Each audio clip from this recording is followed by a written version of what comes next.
Another history for Jordan Clarkson. Solid ng laban, hindi lang isang beses, may muntik ng magkasuntukan mga idol. May bagong celebration si Kabayan. Ang laban ng Jazz kontra Houston Rockets ay underrated match ngayong araw dahil ang laban sa pagitan ng OKC Thunder at Minnesota Timberwolves ay nag-iwan ng malaking question mark kung si Anthony Edwards na nga ba ang pinakamalapit na player na maikukumpara kay Michael Jordan. Paano ba naman kasi mga idol ang nangyari sa last 3 seconds ng fourth quarter? Lamang ng tatlo ang Thunder, 100-97, nagmintis ng tatlong free throws for the tie sana si Anthony Edwards at dalhin sa overtime ang laban.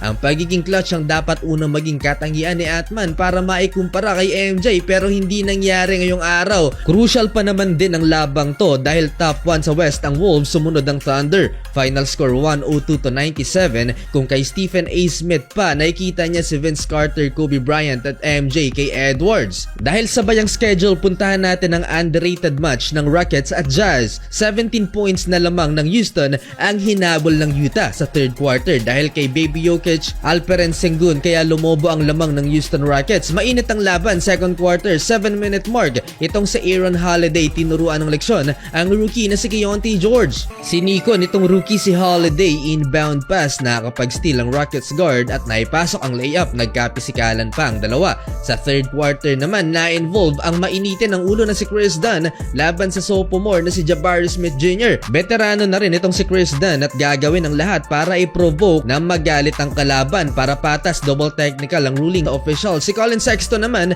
ay may nakasagutang Rockets fan at inawat ng staff. Fourth quarter, si Jordan Clarkson kumana para sa Utah kung saan ang last points niya sa fourth quarter ang nagpalamang sa visiting team, 115-113. Wala nang 2 minuto pero dahil sa free throws na Sengun, tumabla at umabot pa ng overtime.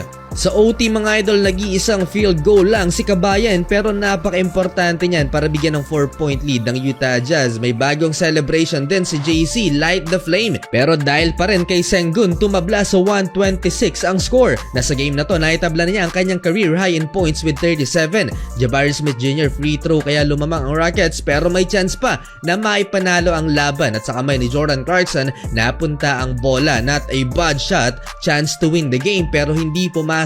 Natalo ang Utah Jazz. Comeback sana, lamang lang ng isa ang Houston Rockets, 127-126.